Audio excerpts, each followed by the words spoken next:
Okay, so I'm very honored to invite the participants in the democracy session to come to the podium. We'll have Professor Louis Roniger. We'll have Professor Larry Diamond from afar. He sent a video, so he's not online with us. Professor Alex Yakobson, a very dear friend. Alex, please come to the podium. And Professor Yuli Tamir, Yael Tamir, I think she's not here yet, but she'll probably come later. Traffic is very heavy on the way from Tel Aviv to Jerusalem. I can understand heavy traffic from Jerusalem to Tel Aviv, but the other way around. So we will ask Professor Louis Roniger to start. I'm honored to be part of this meeting honoring the 100th anniversary of Eisenstadt birth. And today I would like to ask, within the time constraints, whether Eisenstadt perspective can add understanding on the global presence and diversity of this phenomena that we call populist. Eisenstadt was intrigued by the phenomenon of populism and returned concurrently to it in open discussions, while attributing it mostly to Latin America, where several cases of populism had emerged in the 1930s to the 1950s, Peronism in Argentina, Vargism in Brazil, Cardenism in Mexico, Gaetanism in Colombia. And whenever there was a visitor from Latin America, such as the late Argentine sociologist Torquato Di Tella, he was invited to join the seminars that we held at the Van Leer Institute to discuss populism. And usually the framework was that of the tensions between the democratizing and the authoritarian trends of populism against the background of historical legacies and the pressures of political and economic modernization, which differed from European or North American patterns. Eisenstadt had the feeling that being distinctive from European fascism and socialism, there was something in populism that gave a clue about the pattern of modernity of Latin America that was distinctive. It was right that Latin America, as well as Russia and the US, had developed early patterns of populism, and that Latin America stood out among world regions in the recurrent waves, several waves of populism that emerged from the early 20th century to the 21st century. But living in the third decade of the 21st century, we are fully aware that populism had emerged all over the world. In some cases, as in European populism, it has taken the form of defending the primordial character of collective identity against internal enemies, internal, external enemies, such as George Soros in Hungary, or the migrants arriving to the shores of Europe. Likewise, in Turkey, in India, in Israel, in Myanmar, civilizational populism has crystallized, claiming to defend collective identities against minorities, portrayed as embodying values antithetical to the cultural premises of these societies. There are cases of Asian populism, such as Duterte in the Philippines, Sukarno in Indonesia, that crafted coalitions in context of weak party milieus with a strong emphasis on anti-colonialism. In Africa, we find also populisms in context of racial and ethnic conflict and divisiveness. And contrastingly, the cases of populism in Latin America are somehow different because they exhibited a more integrative character, pushing for greater equality, less inequality, and social justice, while redefining politically the right to have rights in partisan terms, that is, to exclude those opposed, especially traditional elites, opposed to the national goals as expressed by the populist leadership. Populism in general develops within the parameters of modern constitutional democracies, at the center of which lies the concept of citizenship. Analyzing populism against the literature in the social and political science on citizenship, particularly on how modern democracies balance tensions inherent both in the models of citizenship and the practice of citizenship, it becomes clear how populist leaders have gained prominence once alternative leadership failed to address pressing collective issues, and crises have generated a sense of unfulfilled promises of representative democracies. The shortcomings of representative arrangements open the ways for massive anti-systemic protest, otherwise for indifference and consumer citizenship. This is a concept coined by Brian Turner, and a new rise in populist leadership, movements and parties. Those leaderships build coalitions and movements that are internally diverse and push a politicization of inequalities and differences. They polarize societies as they reach power, if necessary, by spreading conspiracy theories, manipulating discourse, and dividing society between fellows and internal external enemies.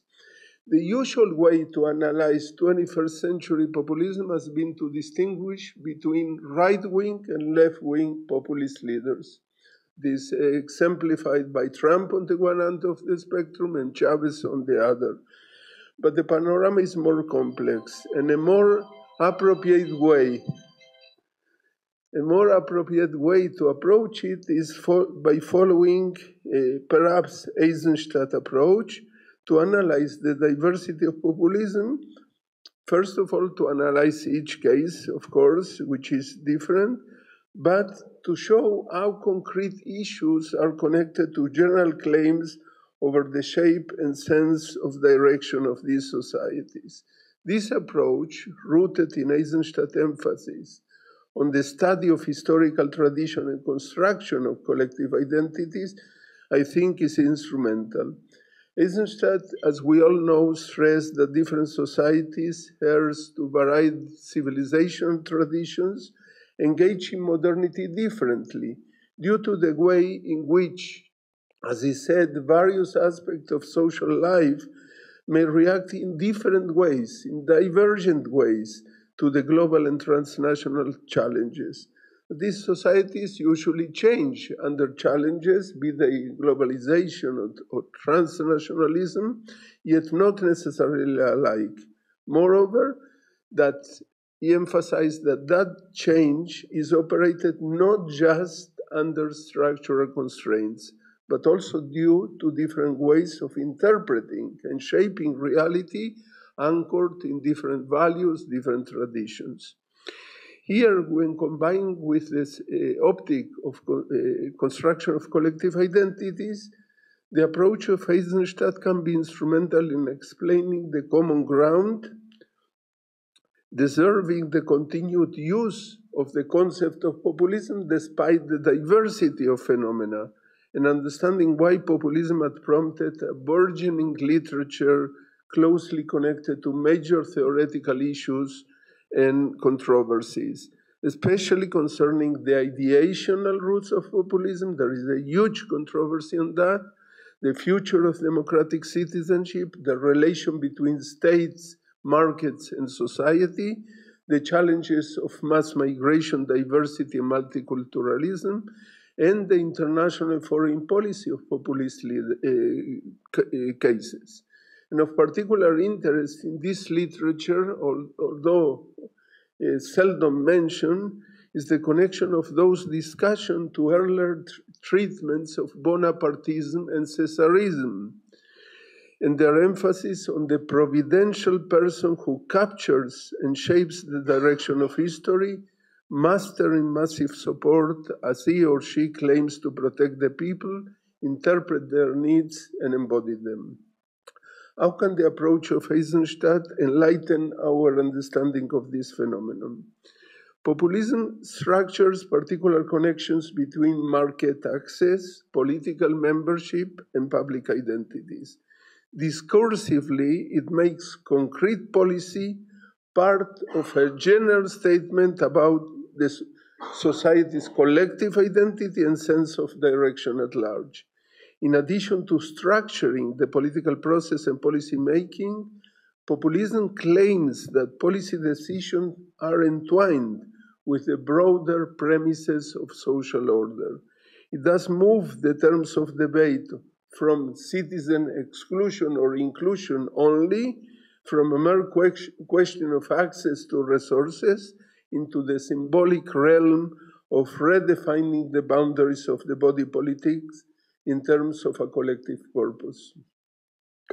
Populist leaders and movements address major concerns of citizens.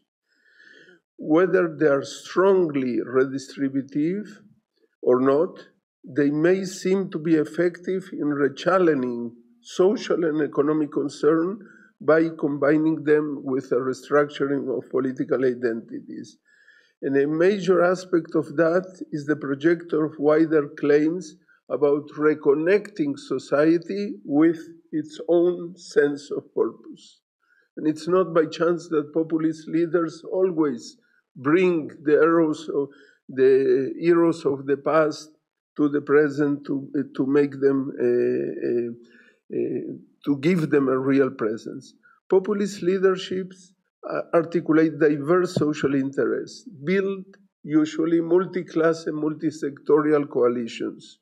What merits equal emphasis is that those leaders not only reflect the worldview and policy priorities of citizens, but rather shape them through their performative ability and wisdom. Populism has generated theoretical debates and discussions around its inherent ambiguity, often claiming to democratize society while at the same time failing to avoid what I shall call its authoritarian temptation, to achieve and retain power as long as possible. And it reminds something about this country, I guess. People have been baffled by the wide use of the populist label to characterize both the expansive forms of democratization and the authoritarian trends. In analytical terms, this ambiguity stems from the fact that in democracies, leaderships and representatives must maintain a balance between authorization and accountability, so that while they are entitled to make decisions on behalf of their constituencies and citizens at large, they should remain accountable to citizens. Political scientists and sociologists observed that populism operates a dual twist in the balance between these principles. Populism demands more popular power and claims to empower citizens, while it simultaneously promotes strong leadership. In addition, it projects a mimetic relationship between the leader and supporters, with the former expecting and the latter expected to bestow an almost unconditional trust on the leader's wisdom. This mitigates and may even suppress democratic accountability, increasing the threat and the likelihood of authoritarian power.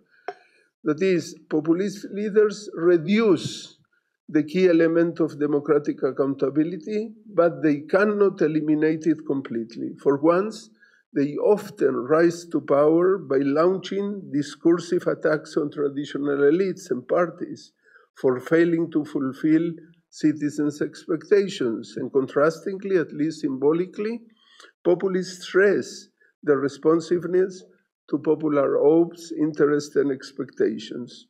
Also, populists cannot dare to eliminate democratic accountability since their persona is constructed and complemented by various mediating mechanisms of political mobilization and the enthusiastic support of the leader and her rule. That is, the idea that populists are talking directly, are in direct connection with the masses is a chimera. They are mediating mechanisms in all populist systems.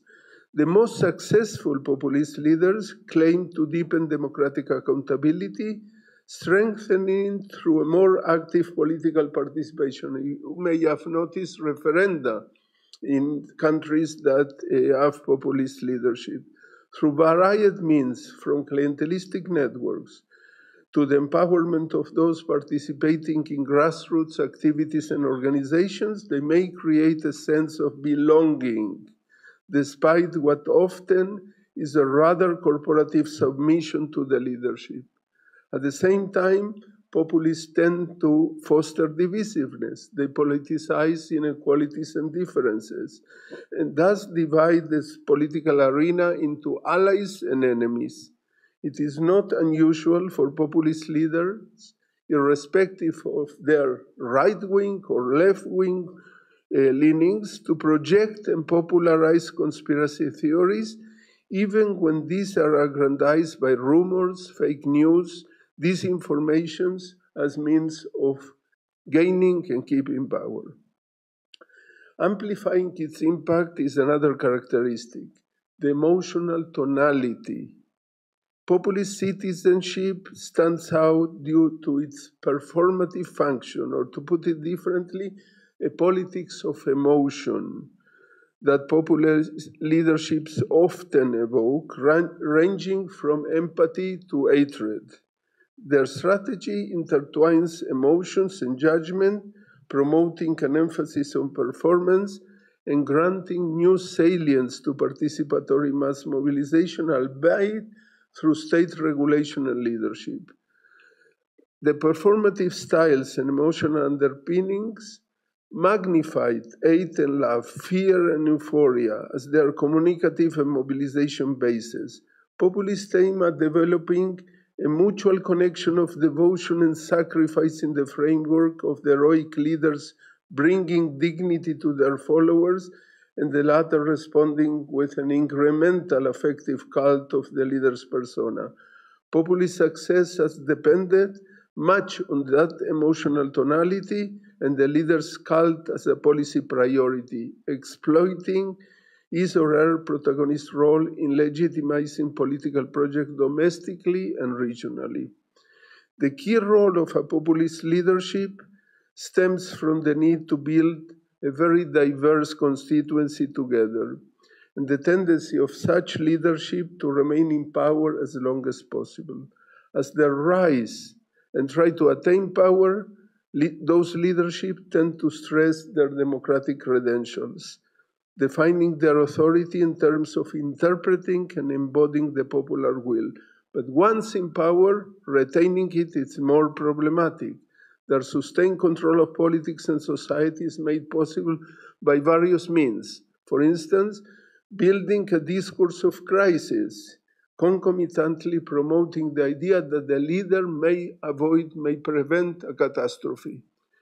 Next, using a political style that weakens and overrides institutional constraints, controlling or putting pressure on the media, and more recently, using social media strategically, surrounding themselves with loyal supporters and yes-sayers, sometimes without qualifications or general commitments to all citizens, controlling state resources and delivering them as favors, that is, rewarding followers and postponing the delivery to opponents, using conspiracism, the idea, the narrative of external, internal enemies lurking in the dark, and to explain policy failures, and manipulating factual information to fit policy directions.